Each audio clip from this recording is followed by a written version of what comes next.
নমস্কার বন্ধুরা, আজ আমি তোমাদের জন্য এই গরমে আম পোড়ার শরবত নিয়ে চলে এলাম। তো দেখো কিভাবে বানাই। প্রথমে দুটো কাঁচা আম ধুয়ে নিয়েছি। এবার গ্যাসের ওপর কম আঁচে বসিয়ে দিয়েছি।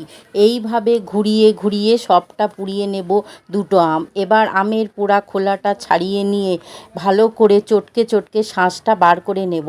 আর এদিকে একটু গোটা জিরে শুকনো চাটিতে ভেজে গুঁড়ো করে নেব।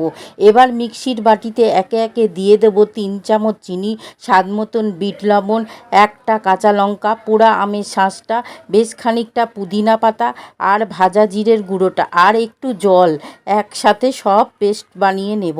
এবার 3টে গ্লাসে নিয়ে নিলাম। এবার ভর্তি করে জল দিয়ে ঘেঁটে নিয়ে উপর থেকে আরেকটু করে ভাজা জিরের গুঁড়ো ছড়িয়ে দিলাম। এই গরমে শরীর খুব ঠান্ডা করে তোমরাও বানিয়ে খাও, খুব ভালো লাগবে। ভিডিওটি ভালো লাগলে লাইক শেয়ার সাবস্ক্রাইব করে পাশে থেকো বন্ধুরা।